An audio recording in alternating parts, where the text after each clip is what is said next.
Oh, wow. Saw it twice, so I was like, oh my god.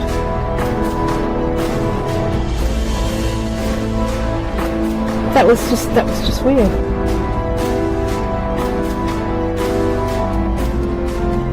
I always used to see a light coming up, like a headlight, but there was nobody there.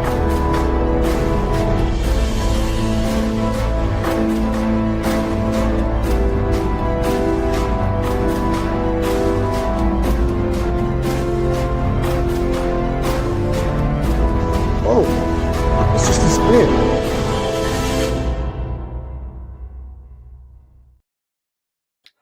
Hello everybody, welcome to Truth Proof. Sunday's soon come round again, and I'm absolutely, seriously thrilled tonight to be talking with my good friend John Hanson, a man who's been involved in the subject of UFOs, ufology for as long as any people have been around investigating this subject, and he never loses his enthusiasm.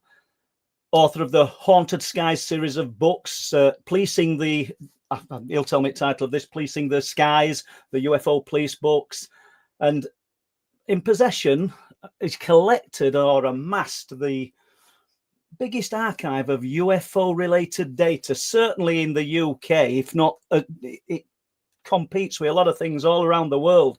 Absolutely brilliant. So I'm thrilled to be talking to John. We've only got him for an hour. So if you've got any questions, let's have the questions in capital letters, please. And because he's a wealth of knowledge, John, and like I said, never loses the enthusiasm. But before we pull John on here, let's just have a look who's in chat. So I see like we're going up for 150 people already. So thanks for support, guys. It's really appreciated. Steve, Colin, Lisa, Mike, Disabled Welshman, Scotch Mist, Liam. Thanks for the donation, Liam. That's very kind of you. Jack Hills, good to see you, Jack. I hope you're feeling better.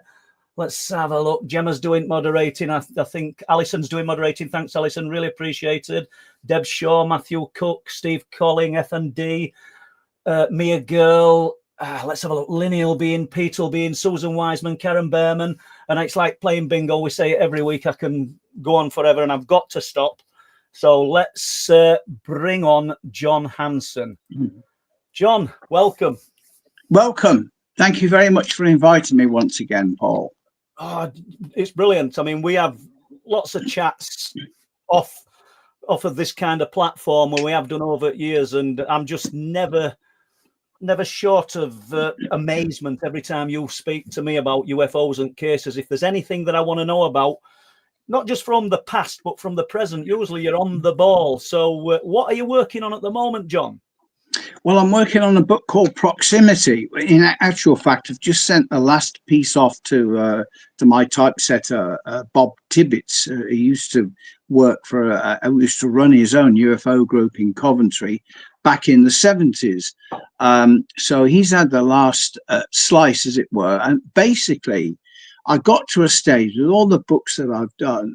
I've amassed a lot of information relating to people that have had some very close encounters, and unfortunately with so many of them it was so traumatic. They've been psychologically affected as well as physically affected, and I thought it's important to get this information out there, because in some ways I don't regard the UFOs or the aliens, whatever you want to call them, as completely as attacking people, but this happens, and at the end of the day, you can't deny, if you like, the pattern of evidence that's emerged over the years, going back to the 1930s, of people that have encountered these, had close encounters with these objects. And I thought it was about time I put these, I think there's going to be about 4 proximity books, because the first book he covers up to 1960. And I have, like yourself, I have so much information, but you've got to, it doesn't matter what case it is, you always look at it and its entirety, and you think to yourself, well, what else can I find out about that?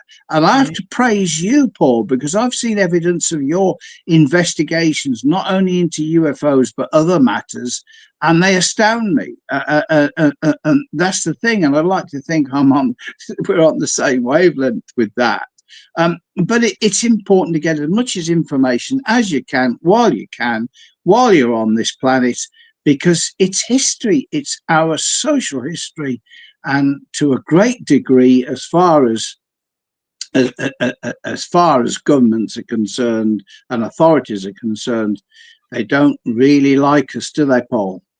They don't, John. They don't. And I was just thinking to myself, I know this hour's going to fly, but what do you think of the subject from when you first started investigating and looking into it, with a critical eye, to where it is today? I bet you never thought you'd be writing a book called Proximity about the alien abduction scenario. Well, I never thought I'd be writing a book, to be honest, but I had it's ever so odd, because I often try and work it out in my own head, that although for me, in some way, my interest was triggered off by what happened in 1995. That was a few years after I retired from the force. And that involved a sighting over Birmingham in January 1995, seen by police officers. Some of them were known to me. And I thought, my God, you're looking at something which was hovering over some trees, and it clearly, you couldn't rationally explain away what it was. And it was elliptical shape with this golden aura around it, with a rippling red line going through the middle. And then while the officers were watching it, suddenly it shot off and completely disappeared. And it happened in a place called Bourneville, near Birmingham, which was the scene of another incident back in the back in, I think, 1920. So I suppose, yes, I did like being a detective, and I still feel I'm a detective now.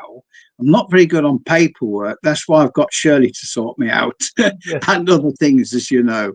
And she's really helped with the archives. Anyway, that's how I got interested. But what I tend to forget is that in June 1994, I must have got interested before then, and it's not something I've ever really been interested in before, prior to 1994, which is really weird. But I remember going to the college and talking to the students there about a sighting from South Africa, the Kalahari Desert. And it was something that Tony Dodd had put together, the retired police sergeant from Yorkshire, who I often chatted to. And I thought that was fascinating. And when I got home, what I'd done was I take my VHS camera that shows my age and also how far back it was. So I took this camera and I showed some of the students some film off the camera, because the equipment wasn't working at the college. And when I got in at about 9:25, I decided I was pretty knackered, actually. So I thought, I'm going to go to bed. And just before I went to bed, there was a flood of light outside. And I thought, what on earth is that? And I opened the curtains and saw this. I can never forget it. It was a white glowing ball of light with a piece cut out of it, like reminded me of a cake when you cut a slice out. And it was hovering above a tree about 30 yards away from the house. And so I took up my camera and I videoed it. And the next thing I know is waking up the next morning and forgetting all about it completely, till the next night, after I puzzled where on earth was my camera. And then suddenly I realized that it was under the bed, went to the bed, under the bed, found it, put the film on. And the first words I heard myself on that camera, I do apologize for any obscenities, but I actually said, this is taking the piss. So this is the first time that anything like that had happened to me. Prior to that, I'd had no sightings. I had an open mind on it all. And that's what got me interested. And then I traced some other people that had seen a similar object over the West Midlands on the same evening. And I actually was hooked. So I've been hooked ever since, because each and every time I listen to a report from someone or a sighting, it does fascinate me. And I applaud the courage of people that come forward and tell it how it is, not how the media or the press look at it, but how it is. So, and of course, I do say to you, and I say to everybody else, this isn't about me at all. This is about so many people I've met over the years, and you have, Paul, yourself, Omar Fowler, Margaret Fry, many others. That they, if you like, they were the same as us. They endeavoured to record as much as they could and investigate some really fantastic sightings. So that's that in a nutshell. Sorry to bore everybody. In a nutshell is how it got on for me. Because for anybody that doesn't know what you're about, you've given them a good outline of that. But not only that, you travel all over the country to speak to witnesses face to face. I mean, a lot of people do everything on internet nowadays, and we're doing this. And to some degree, you'll do a lot of work on internet, but you're one of those people who likes to go out and meet the witness, go to the location. And I know there's a lot of people doing it, but the vast percentage of people, they're doing everything just from a keyboard, aren't they? They're not actually doing the footwork that you're doing, and Shirley, because I know she travels with you as well. So, well, can I just show somebody? Of course you can. Of the archive that you've amassed, and for people, it's not a library, it's not some kind of library, but think of all these folders have all got cases in, and that's just a small selection of it, isn't it, John? That's correct. We're still in the process of completing it. What I need to do is do an index of it. I've got DVDs, I've got scrapbooks, I've got files, but to do an index is important, because then it's easier to track material down.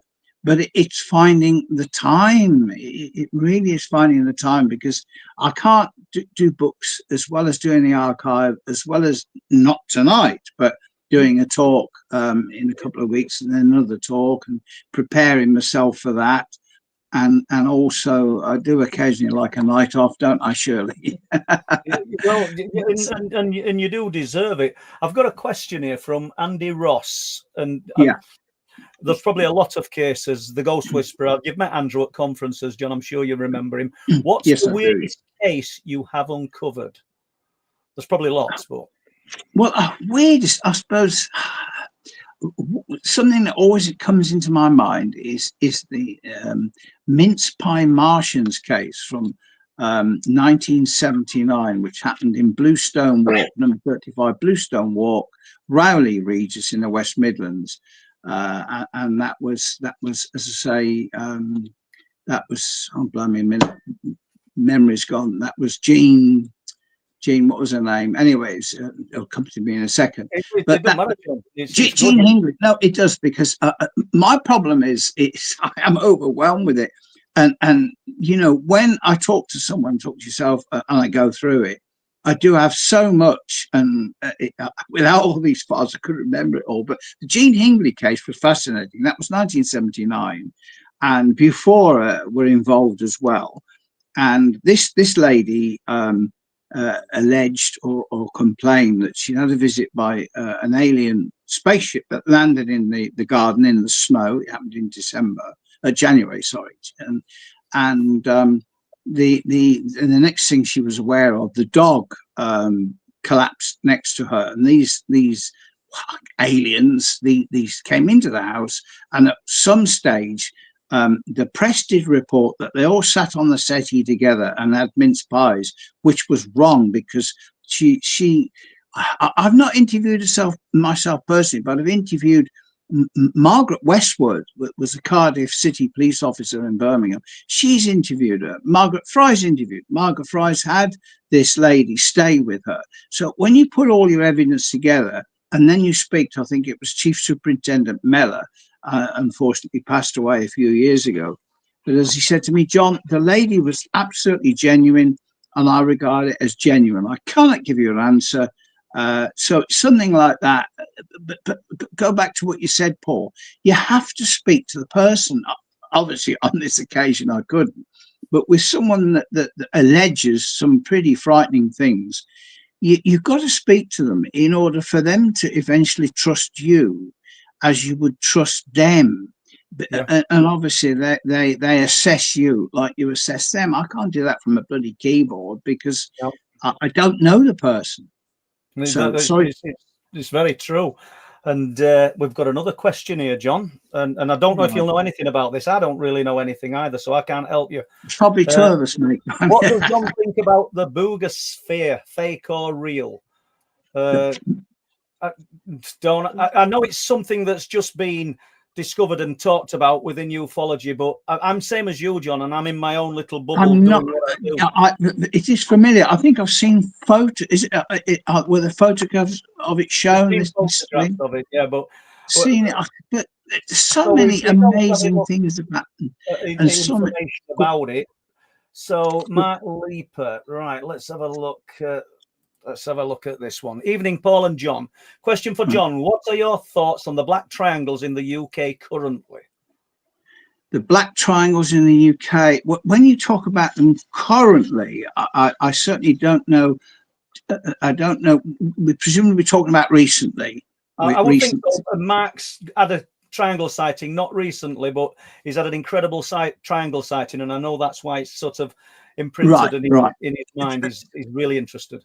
Right, in a nutshell, a triangular sighting for me generally consists of three objects forming a triangle, three globes or three balls of light forming a triangle of light that sometimes during the day, going back to Omar Fowler, Derbyshire, in the late 1990s, tons of people saw triangles.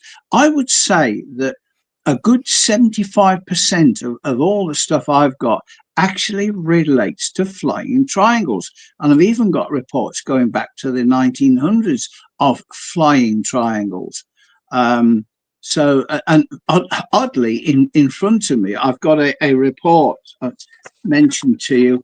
This was happened on the July the 26th, 1965. This was three Russian astronomers. I've got their names here. They noticed at 9:35 p.m. a bright star, which seemed to be slowly moving towards the west. Through our 8-power binoculars, we could discern a small, flat spot. The telescope disclosed that it was a lens-like disc, about 330 feet in diameter, with a small spherical bulge clearly visible in its center. Now, this is the interesting bit. Around the disc, at a distance of its two diameters, three balls of light were seen slowly describing a circumference. The whole system was dwindling as if it were moving away from the Earth. 15 or 20 minutes later, the balls began to run away from the disc, each in its own direction. The central ball also left its place and flew aside. At 10 p.m., all flew out of sight. I have tons of reports like that going back to the 70s and the 80s and the 90s. But for me, I'm passionate about the triangular sightings, the triangular UFO sighting, because generally speaking, we're looking at three globes of light that form a triangle, and on occasion one will move off and go over the horizon and come back again. So for what reason? That's the fascinating part about all of this, and I wish I could find it, like yourself. I wish I could find some explanations for it. What do you think they are, John? Do you think they're out in some instances they're our technology, or do you think I do not believe there are technology. Crikey, these things have been. I've even got reports of. Think of the three triangles of light form a triangle. I've even seen in journals back to the late Victorian age of people having seen these. So it would suggest, okay, we might have top secret conventional technology, flying triangles. But think about it. These things have been seen moving majestically over landscapes and over houses, a few hundred feet in the air. There was a huge number of these in the late 1996, 1997, up to the year 2000. So for me, whether it's dome shape, whether it's triangular shape, whether it's whatever shape, this is a phenomenon that unfortunately I can't give you an answer for. No, it's brilliant though, John. And I always say John Hansen's got reports of the triangles from the early 1900s for the people that say, oh, it's all man-made, it's all our tech. I'm thinking, and we don't get, I don't think it is in some instances. So absolutely incredible. We've got another question here, John. Well, sorry to interrupt, but I just quickly say we talked about the Russian one was the July the 26th. Well, we've checked the archives. We've got tons of stuff for 65. We do have one for the 26th of July. I appreciate there's a time difference between Russia and England, but this was a guy, a butcher in Sutton Coldfield, Warwickshire. He saw something very similar moving across the sky there. And when he contacted Birmingham Airport, they told him the radar was switched off. But he said many of the people witnessed this object, and it looked like a glass dome or a canopy moving across the sky. That's the great thing about the archives, that it's always worth obviously contrasting and hopefully corroborating. But the Russian scientists, that's 65. How many years ago is that? 65. That's 35. Can you add that up? Shirley says 62, and I'm 62. I did. You're 60 what? I thought it was only 42. Wish I were. You're looking a bit sheepish now. Go on. Well, no. If I could go back to 42, John, I'd be doing it in an heartbeat. But unfortunately, it's about only if we've got any certainty of we're growing older. So, Steve Collin, good evening, John. What's your opinion? Are we any closer to being told the truth about this phenomenon? I'm assuming he means UFOs and the unexplained. Well, I think you know what I'm going to say, Paul, because you could say it for me. Oh my God, disclosure, crikey. What are they going to disclose? And I won't go into this, but what are they going to disclose? Because disclosure, Washington disclosure, has been taking place since many, many years. There's been, I've quite a lot of it. I've covered this in proximity at the beginning. And of course, I know that President Trump said he would, he would release all the files. But, finding out what I found out about what happens to people in UFOs, they will not release it, in my opinion, at all. They release it so everybody knows we've got UFOs. Everybody knows they exist. But honestly, I find so very many people that aren't interested. I know that's bad, but what I want to know, and what you want to know, and what that gentleman wants to know, hopefully, is it's not whether they exist, but what is their agenda? Where do they come from? Why they're doing what they're doing? And I can't see that happening. It's been promised for many years. You'll have seen in the amazing book that you're writing that's due for publication when? Well, the first one will be out for August, Shirley tells me. It's got to be done for August, without going into graphic detail, there's been a lot of people traumatized by the occupants of these objects. That's without a doubt, isn't it, John? And, I don't really want to go into detail because I know and what I've experienced hasn't been good. I've got a question here from Karen. And I'm assuming this relates to the police officers that we spoke about earlier. Did any of the officers experience any occurrences in their homes or any side effects after the sighting? When you were talking about the police officers that interviewed, I'm assuming this is the mince pie. Martian. The mince pie Martian case. Well, I'm not sure if Karen's relating to that one, but generally speaking, yes, police officers are no different from any other members of the public. So we do have cases involving police officers. It all depends how close you get to these UFOs. It's as simple as that. I mean, quite often, years ago, I would probably, like yourself, I'd have interviewed someone who would tell me about they've seen this structured craft, which clearly doesn't appear to be man-made, moving over the houses. And you would make a note of it, and time, day and date, etc., etc. And then you would think, okay, that's great. I'm sorry, we'll do what we can. But I then realized at an early stage, you need to speak to them a few months later, 6 months later, and find out if they've had any other sightings. And quite often they will invariably say, well, it's funny you should say that, because when I was 7 years old, I had a sighting. And then we've had some strange things happening in the house.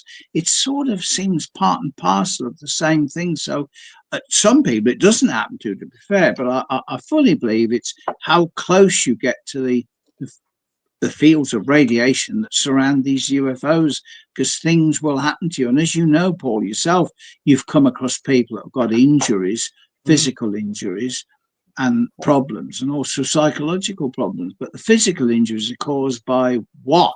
But that's getting too close to them. Yeah, absolutely. And the mental injuries and the trauma of not being able to tell anybody. I mean, in a way, I mean, you're not a therapist, John, but in a way, I bet it's unloading a big burden for some people over the years when they've spoke to you about what they've seen, what they've experienced. Yeah, well, we spoke to a lady last night, and she finds it so difficult to talk about what happened to her, and she finally accepts that she trusts us. Yeah. And she tells us what's happened because she is not aware of all of the other people that have had similar problems, and not having had access to so many books, but she it's upset her, hasn't it, Shirley? And she appreciates the time that she can talk to us or talk to someone about it. And she did contact a British UFO group a few years ago, and they weren't helpful at all, I'm going to say. You can probably work out who that was. But at the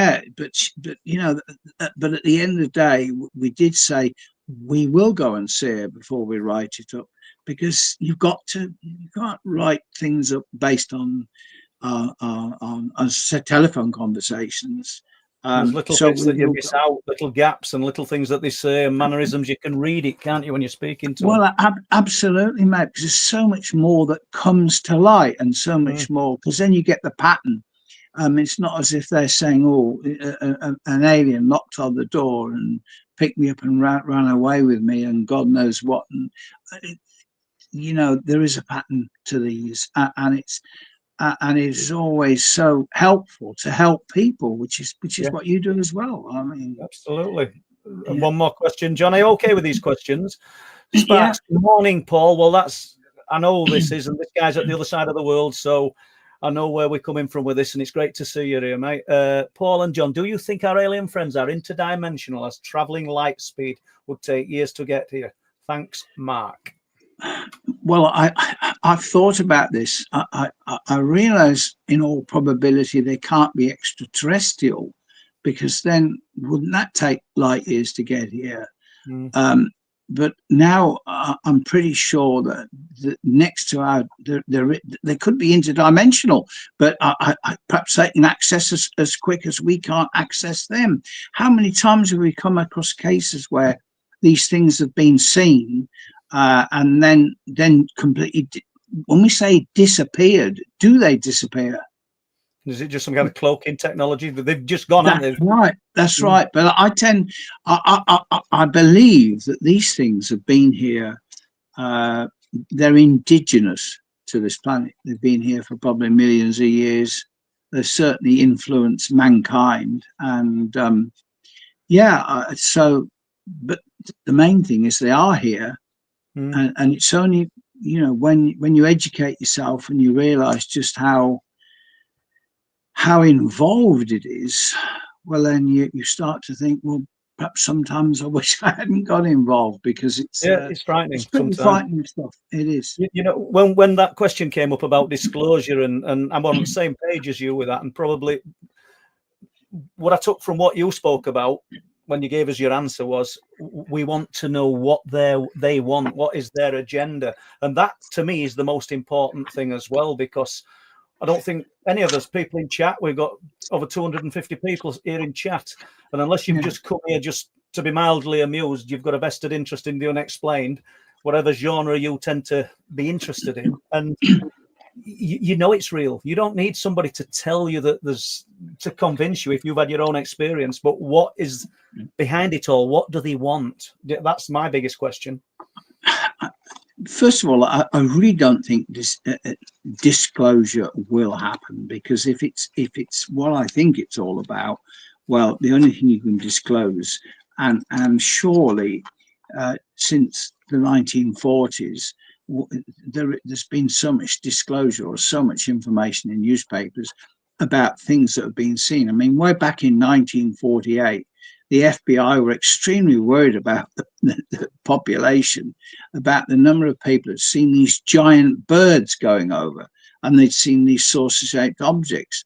And you know, but that was quite a high peak of activity then.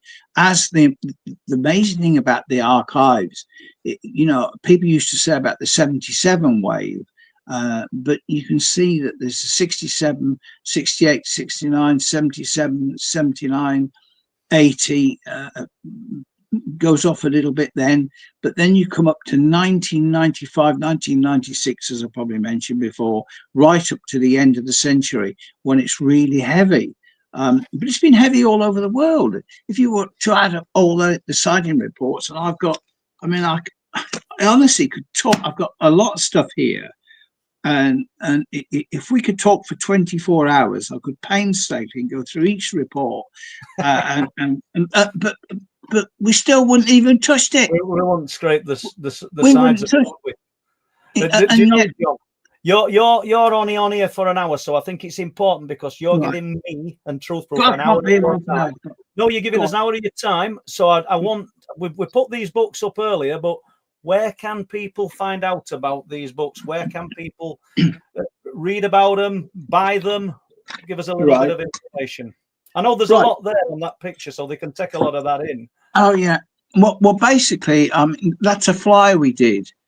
We did a number of flyers, but it's the Wiltshire book.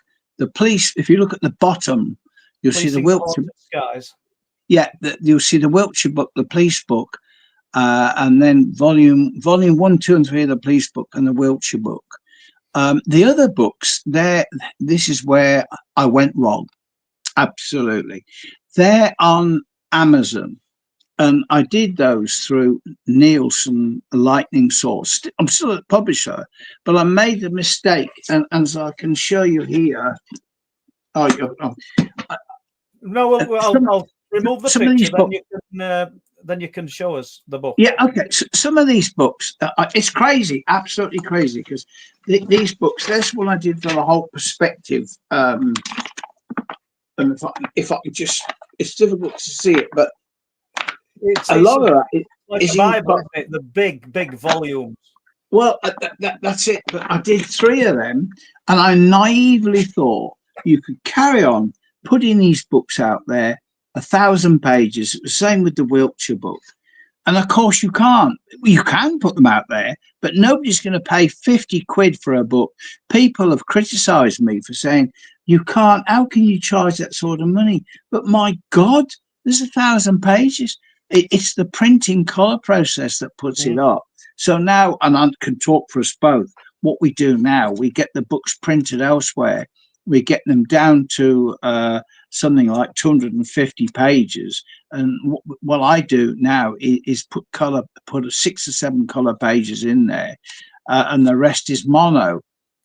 So yeah, and of course it doesn't show all the early books. As you know, I lost all them. I had to do the revised books. But yeah, it's if you know, would I do it again? Well, I would do it again, but I would do it a different way.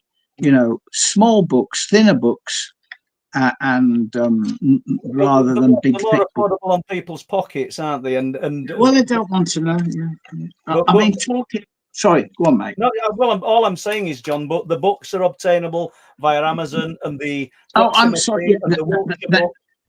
Yeah, if you go onto eBay, if you put Police UFO book onto eBay, you'll see that Shirley Edward Shirley, what is it?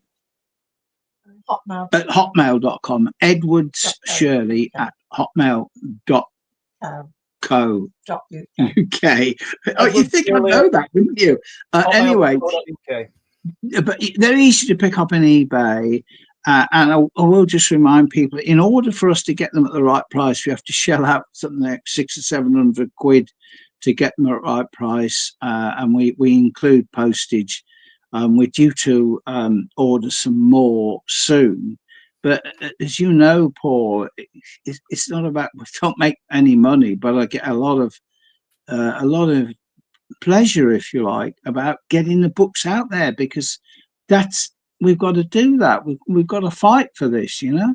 Well, honestly, you're preserving a piece of history with the ufology. You sent me an image, John, earlier, and do you know?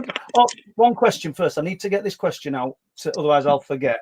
Deb Shaw, hi, John and Paul. Does John know anything about the police involvement in staged UFO landings in primary schools around the country in the early 2000s?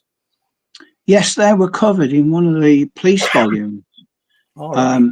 Because the police volume was done together with a guy serving police officers, which takes guts to do that. That's Police Inspector Roy Teague. And I think it was volume 2. I'd have to have a look. Was it volume 2? I'm just looking here. Yeah, here we are. But author Inspector Teague's special feature on government and police indoctrination by stealth to prepare school children for inevitable UFO and alien contact. But we do have other reports involving schools, yeah. So I don't know what all that's about. That some people would think, oh, they're preparing school kids for UFOs, but I don't believe that at all. No. Okay, John. Let's jump to this image then, and tell us about this, please. Right, that was okay. That was in a flying saucer report. This was Roger Stanway and Anthony Pace. I knew both. Well, both gentlemen are alive still, as far as I know. And they produced this flying saucer report back in 1968. And when there was a spate of activity around the Staffordshire area, and that illustration or that sketch there was made by a lorry driver who was on the M5. And going back to the M5, of course, is important to me because in proximity there is a special feature towards the end, which deals with a family well known to myself and Shirley, who were on their way home in May 1990. I'll start that again. In May 1990, they're on their way to a caravan site in Cornwall, and this thing appeared on the M5. Next thing they know, they can't remember a thing, and then they wake up in the car and they make their way to the caravan site, where they're very ill for a couple of days before they start to recover, and then all sorts of things happen to them.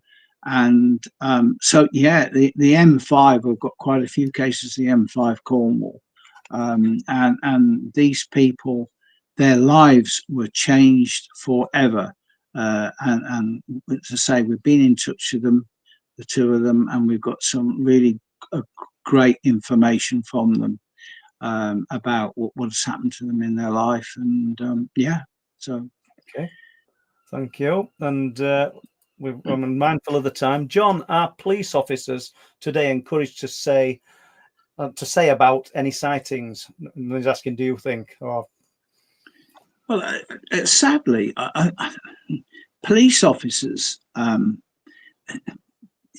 the same as civilians, probably worse with police officers, but you are, how can I say it? It's not the sort of thing a copper would do, is tell anybody about a UFO sighting, because I've met police officers who've had a UFO sighting and then the pocketbook has gone missing. They've been warned not to say anything about it, and that is how it is, because the truth is suppressed. If I hadn't got involved as I'd got involved, I might be sat here saying, well, on the other side of things, thinking there's no such thing as UFOs. That's stupid. They don't exist. Why would flying saucers and UFOs exist in this?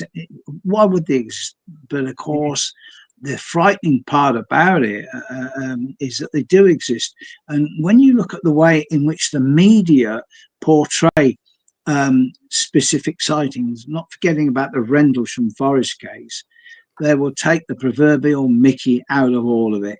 And a long time ago, I thought I might find a journalist who could actually want to research and investigate into matters like this. And I haven't found one, because it is not about frightening the population. It's about entertainment. And you know that yourself from programs on the television, in the media. It's about entertainment. And that's the sad part about it, is that, mankind is on the verge of some pretty awful stuff in this planet. And we've just ignored something that is so tremendous in front of us. Absolutely, we really do, don't we? And it's a shame. It's only a few weeks ago there were one of Sunday papers said that I'd warned people to stay out of a certain area. I never spoke to any paper. No paper spoke to me. It's crazy. But that's just, I know that's not part of what you were saying, but I was just thinking about the press and the media. I have had the same thing. I mean, I might, if I say to people, oh, I've been in the Sunday Times, or I've been in this paper, I've been in that, people think, oh, wow, hang on a minute, like yourself, I have been in there. But they've misquoted me. And they've said silly things about me. And then they've referred to a certain gentleman. I won't say that, as you can work out yourself, a certain gentleman, ex-MOD, who's they're safe enough to talk to, and he will give them some advice on it. And that's how it is. I don't think anything's going to change myself. It is a shame. It is a shame, isn't it? That, but the sad thing is, there are some people, I mean, you take this really serious, and like you said, you go out to visit the witnesses and dig into archives, but there are some people that they actually crave that newspaper headline, and they want it, and it kind of pulls it down a little bit with the sort of tags that the subject gets when people are saying that they've seen this and seen that, and they just turn it into a circus. Well, they do. That would put anybody off. Absolutely. I don't know. We're in a hell of a difficult position here, where people, there's not that many people who've got the courage to come forward, because once they do, they can be the subject of they can be humility, they can be denigrated, and all because it's like if you meet someone in the street, and we've been on holiday recently, we've spoken to people, oh yeah, we're interested in UFOs, yeah, really interested in UFOs, and we believe they exist, but they know so little about it.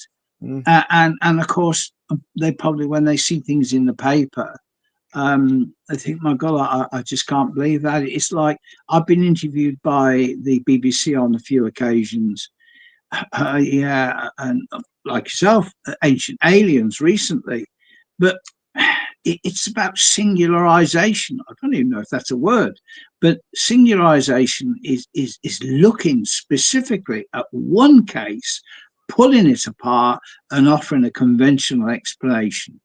And this is crazy, because I could back up or corroborate if somebody told me about something they'd seen.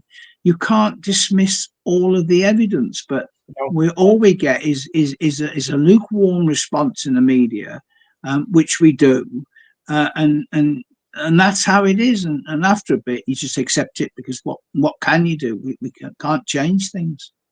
So then, John, as a former police detective, some of the evidence that you've unearthed looking into UFO cases, if that were in a court of law, under different circumstances, without the tag of UFOs on it, the evidence that you've found to present the reality of these things, well, it's all hypothetical, but how would it be received? Would it be passed as viable evidence? Absolutely, yeah.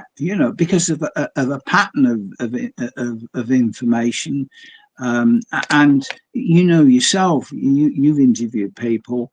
I mean, if I've interviewed 100 people, I've never had a problem with witnesses. The only problem I've ever had is with UFO researchers. It's another story. But witnesses, invariably, they will tell you the truth. They will not embellish anything. They will explain what happened. They can offer evidence, physical or even psychological, through doctors' statements, doctors' evaluations, whatever. And so they are genuine people. And right. I know, I am convinced, yes, the governments know exactly what this is all about, because first of all, they've got some very intelligent people working for them. And also they've got a lot of resources, a lot of money's been poured into it over the years. And I believe that, yes, they know the answer, but they're not going to let us know. They never will. They can't. Okay, so do you think that they know answer? I know you've just said they know the answer, but or is it that are they frightened of not telling us? Because it strikes me that the occupants of the UFOs, the intelligences behind the UFOs, are just as interested in John Hansen, Paul Sinclair, people in chat, Joe Public, as they are in anything military or some foreign superpower or British superpower. Could that be what frightens the governments and the power elites of the world, that these unknown others have no problem interacting with Joe Public? I mean, you know, I don't know. Well, it's a matter of they do not want to usurp their authority, their position. That's it. I mean, I've got a letter here, Shirley and I sent off to many politicians and also all the national newspapers, basically saying the reality, a couple of pages, but unfortunately, irrespective of often the most outlandish claims made by the media over the years, which seems obsessed with depicting either an image of aliens attacking human beings or friendly ET cycling his way around the moon, we remain just as baffled as to the source of these anomalous flying objects, which we believe have plagued mankind for millennia. We don't claim that aliens or UFOs exist. What we do claim is that there is irrefutable evidence of a phenomena which is more likely to be indigenous to our planet rather than the incursions of any extraterrestrial life force. If it wasn't for all of this work, if it wasn't for all my investigations and research, the same as yourself, we wouldn't be sat here. No, absolutely. No, you're spot on. Yeah. We'll do a few questions, John, because we've got about 10 minutes left, 15. This is more of an observation of Lisa's sighting. I saw 3 silver spheres arrange themselves into a triangle after I tried telepathy outside my house. Thank you for that, Lisa. And probably on the back of what you've just been talking about triangles there, John. What do you think, based on what Lisa's just said, what do you think to the CE5 and the trying to contact with these things via meditation, John? I think there's something to be said for it. Absolutely. It's like, people that have had close encounters where they've alleged abduction and where some terrible things have happened to them can go on to interact, and almost as if they can raise them back in some way.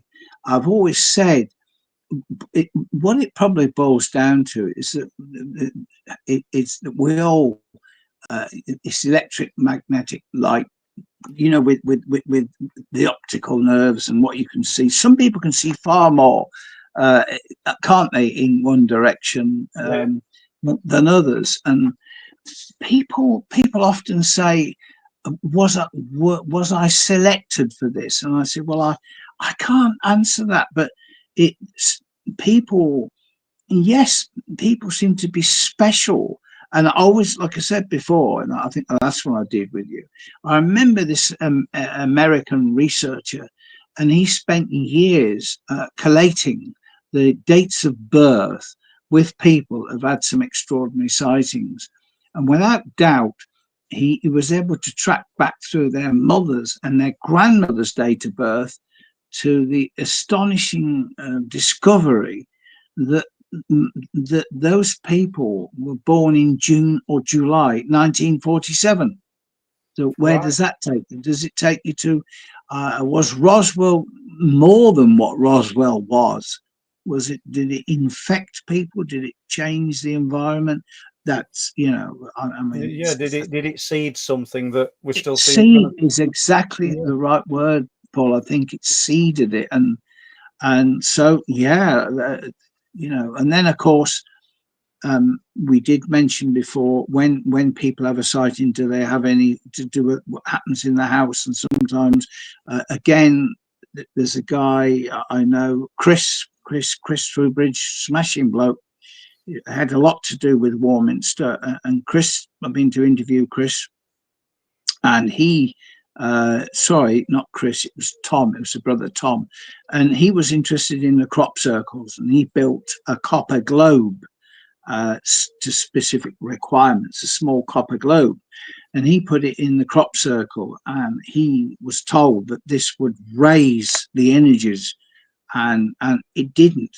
But when he took it home, then it did, and all sorts of things happened, and things like that actually quite frighten me. I've got to admit that they do frighten me, because I'm firmly convinced there is a way, there's an avenue of getting in touch here. And really, as I say, that disturbs you. So, so question from me then, John. All the people you've interviewed, have you ever felt that you've took a little bit of their experience home with you, apart from what you've been told? Has anything ever happened in the home that's surprised you or thought? It's funny you should say that. The answer would be no, but I do know people that are involved in the paranormal, supernatural. I met many people who've been involved in that over the years, and they've always said to me they've got to be so careful, because they can take this. If you look at it like they can take the energy back with them, in the same way that if a UFO appeared next to you, you would be energized, and that energy would be with you for weeks or months, but would slowly dissipate.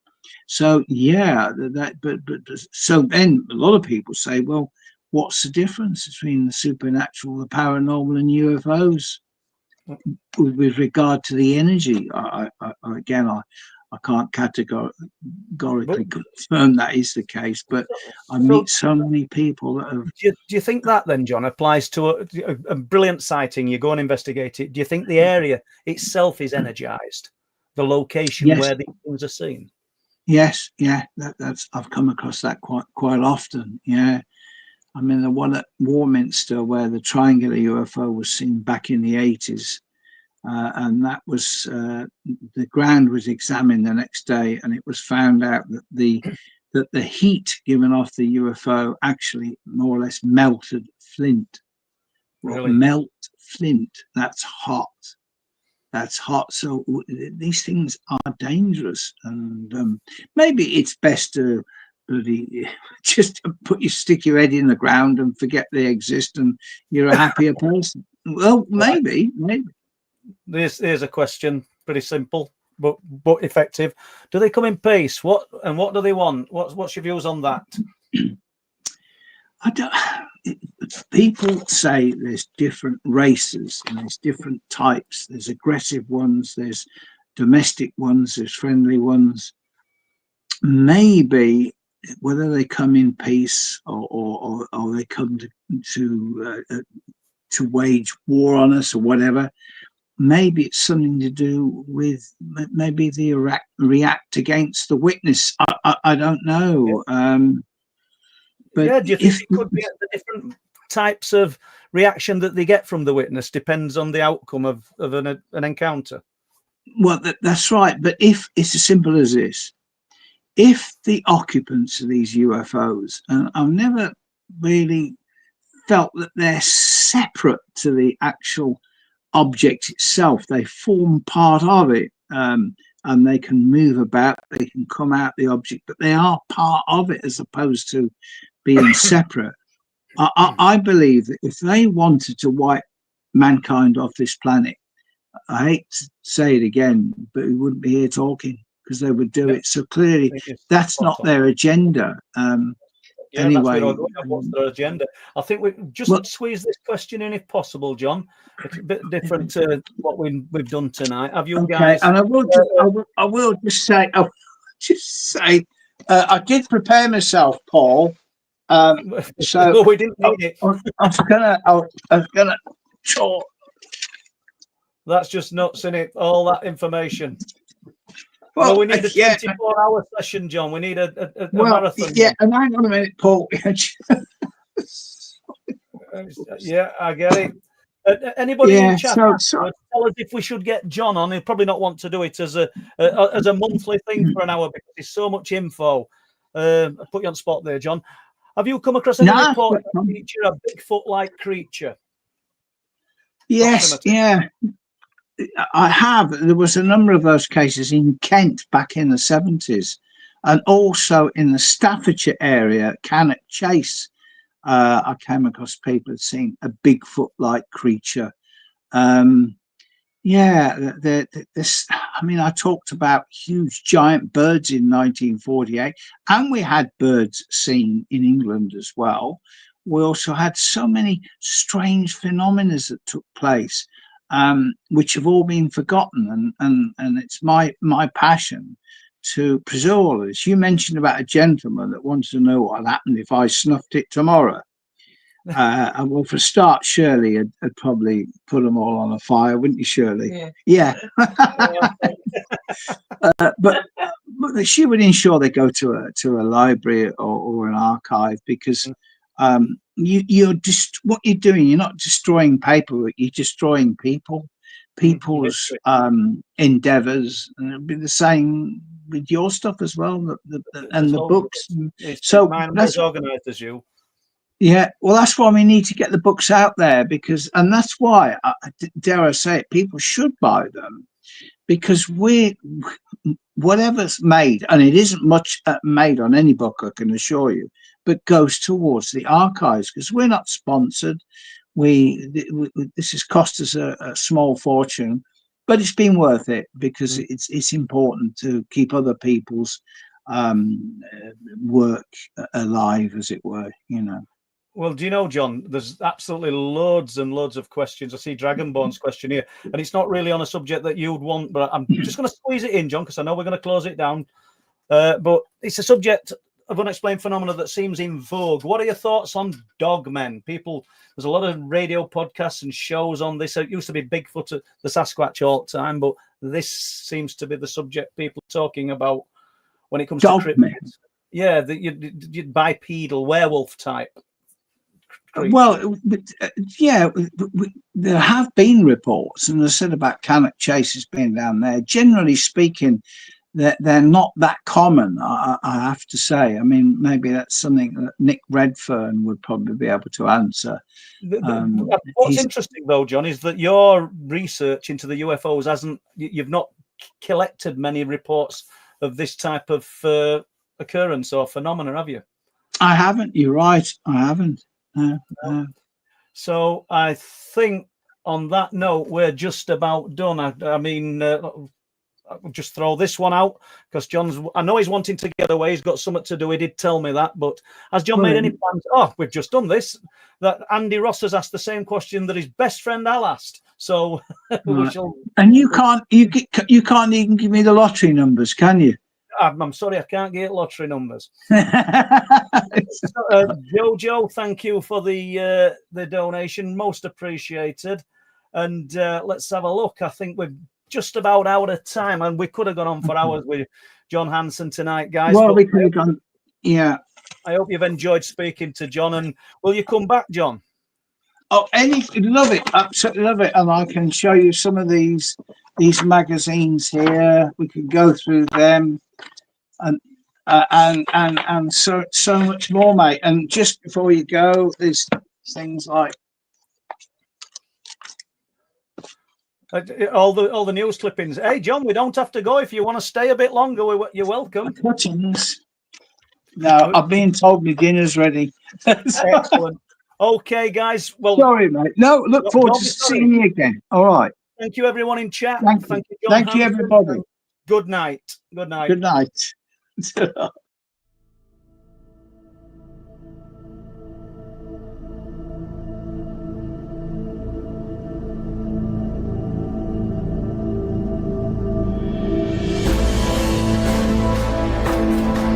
Oh, wow.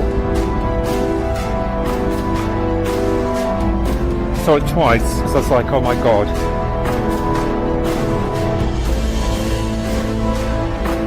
That was just weird.